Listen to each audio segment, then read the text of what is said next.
Hello everyone, আসসালামু আলাইকুম। যারা কারোজ ঢাকা ব্রাঞ্চ থেকে আপনাদের সবাইকে স্বাগতম।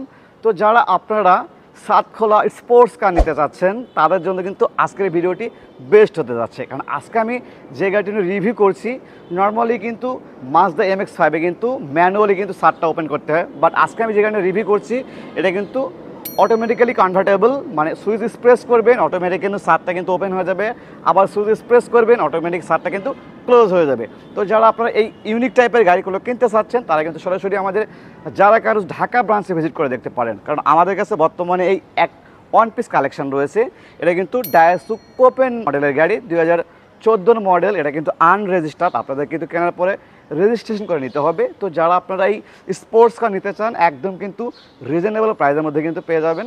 তো কথা না বেড়ে গাড়িটার কন্ডিশন সম্পর্কে ওভারঅল বিস্তারিত জানিয়ে দিচ্ছি। অলরাইট গাইস, আমি আপনাদেরকে এই ডায়াসু কোপেন মডেলের যে ফ্রন্টের সাইড দেখতে পাচ্ছেন, আমি যদি ফ্রন্টের সাইড থেকে আপনাদেরকে দেখানো শুরু করি, ফ্রন্টের সাইড দেখতে পাচ্ছেন একদম আনরেজিস্টার্ড, কোনো নাম্বার প্লেট নাই। ফ্রন্টের যদি ফার্স্টে আপনাদেরকে হেডলাইটটা দেখতে পাচ্ছেন, প্রজেকশন হেডলাইট, এবং যদি ফগ লাইট দেখতে পাচ্ছেন, এগুলো কিন্তু লাইক রিকন্ডিশন যেমনটা ছিল ঠিক সেম অবস্থায় পেয়ে যাচ্ছেন। এবং দেখতে পাচ্ছেন কোপেন ব্র্যান্ডে কিন্তু লোগো এখানে দেখতে পাচ্ছি, এবং সামনে কিন্তু কোনো নাম্বার প্লেট নাই কারণ এই গাড়িটা কিন্তু আনরেজিস্টার্ড। এবং সামনের যে গ্রিল এবং লুকিংটা দেখছেন এক কথায় ওয়াও লুকিং দেখতে পাচ্ছেন, এক কথায় অসাধারণ লুকিং। তো যারা আপনার স্পোর্টস লাভার আছেন তারা কিন্তু দেখতে পারেন গাড়িটা। হেডলাইট, আমি যদি আপনাদেরকে এখন টায়ার সাইডটা দেখাই, আপনাদেরকে দেখতে পাচ্ছেন টায়ারটা এটা কিন্তু অ্যালয় রিম লাগানো আছে, এবং টায়ারটা দেখতে পাচ্ছেন যে টায়ার কন্ডিশনটা আছে অনায়াসে কিন্তু 1 বছর কিন্তু আপনি এটা দিয়ে রান করতে পারবেন। এবং যদি গাড়িটার লেফট সাইডটা দেখতে পাচ্ছেন আপনারা, লেফট সাইড মানে পুরো গাড়িতে কোথাও বিন্দু পরিমাণে ক্র্যাশ পাচ্ছেন। ব্যাক সাইড দেখতে পাচ্ছি আমরা, ব্যাক সাইড যে ব্যাক লাইটগুলো ওভারঅল কিন্তু পারফেক্ট অবস্থায় পেয়ে যাচ্ছেন। আর নর্মালি কিন্তু আপনাকে যেটা বললাম যে মাজদা MX-5 কিন্তু ম্যানুয়ালি কিন্তু সারটা ওপেন করতে হয়, বাট এই গাড়িতে আপনাদের অটোমেটিক্যালি কনভার্টেবল, সুইচ প্রেস করবেন অটোমেটিক্যালি কিন্তু সারটা ওপেন হয়ে যাবে, আবার যদি সুইচ প্রেস করেন অটোমেটিক্যালি সারটা কিন্তু ক্লোজ হয়ে যাবে। এবং যদি রাইট সাইডটা লক্ষ্য করছেন এক কথায় ওভারঅল কিন্তু সুপার ফ্রেশ কন্ডিশনে পেয়ে যাচ্ছেন। ওকে, আমি আপনাদেরকে একটু ভেতরে দেখাই ইন্টেরিয়রটা।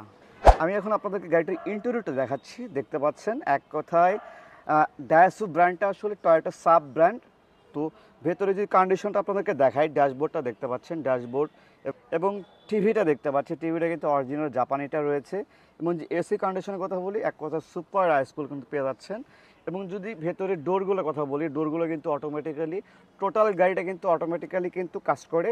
তো যদি আর গিয়ার শিফটিং দেখতে পাচ্ছেন, গিয়ার শিফটিংটা কিন্তু হবে অটো, এবং ডোরগুলো কিন্তু পেয়ে যাচ্ছেন অটো। এবং ভেতরে একটু দেখেন এটা কিন্তু 2 সিটের গাড়ি, নর্মালি কিন্তু স্পোর্টস কারে কিন্তু 2 সিটে হয়ে থাকে। দেখতে পাচ্ছেন কোপেন, এটা কিন্তু উডেন শেপ করা রয়েছে, এটা কিন্তু পুশ স্টার্ট দেখতে পাচ্ছেন, পুশ স্টার্ট। এবং ভেতরে ড্যাশবোর্ড এবং এসিগুলো একদম পারফেক্ট অবস্থা কিন্তু পেয়ে যাচ্ছেন। আর এটা যে সুইচগুলো দেখতে পাচ্ছি আমরা কিন্তু এই সুইচটা যদি আমরা প্রেস করি তাহলে কিন্তু সারটা অটোমেটিক্যালি ওপেন হয়ে যাবে, আবার যদি সুইচ প্রেস করি অটোমেটিক্যালি সারটা কিন্তু ক্লোজ হয়ে যাবে। আচ্ছা, আমি আপনাদেরকে এখন দেখাচ্ছি যে কীভাবে সারটা ওপেন করতে হয় এবং ক্লোজ করতে হয়। আমি যদি সুইচটা প্রেস করে দেখতে পাচ্ছেন এটা কিন্তু অটোমেটিক্যালি কিন্তু সারটা কিন্তু ক্লোজ হচ্ছে, এখন সারটা কিন্তু ক্লোজ হয়ে যাচ্ছে। সুইচ প্রেস করলাম আমি, অটোমেটিক্যালি সারটা কিন্তু ক্লোজ হয়ে গেল। আর নর্মালি কিন্তু মাজদা MX-5 কিন্তু আপনাদের ম্যানুয়ালিভাবে কিন্তু সারটা লাগাতে হতো, বাট এটা কিন্তু অটোমেটিক্যালি কিন্তু সারটাও ক্লোজ হয়ে গেল। এখন আমি যদি আবার সুইচটা প্রেস করি তাহলে কিন্তু আবার সারটা কিন্তু ওপেন হয়ে যাবে। তো আমি আপনাদেরকে দেখাই একটু, আসেন। আচ্ছা, আমি যদি আবার সুইচটা প্রেস করে দেখতে পাচ্ছেন অটোমেটিক্যালি সারটা কিন্তু ওপেন হয়ে যাচ্ছে।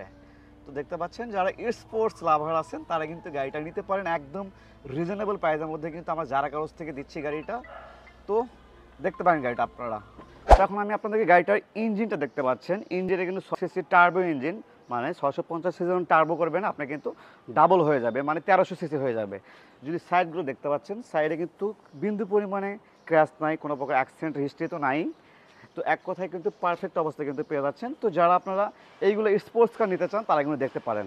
ওকে, আপনারা যারা আনরেজিস্টার্ড স্পোর্টস কার নিতে চান তারা কিন্তু আপনারা এই ডায়াসু কোপেন গাড়িটা দেখতে পারেন, একদম রিজনেবল প্রাইসের মধ্যে কিন্তু পেয়ে যাচ্ছেন। তো গাড়িটা নিতে হলে আবারও আসতে হবে, আপনাদের বলে দিচ্ছি যারা কারোজ ঢাকা ব্রাঞ্চে। আর আমাদের ঢাকা ব্রাঞ্চের location Dhaka Gulshan Tejgaon link road Shanta টাওয়ারের পাশে।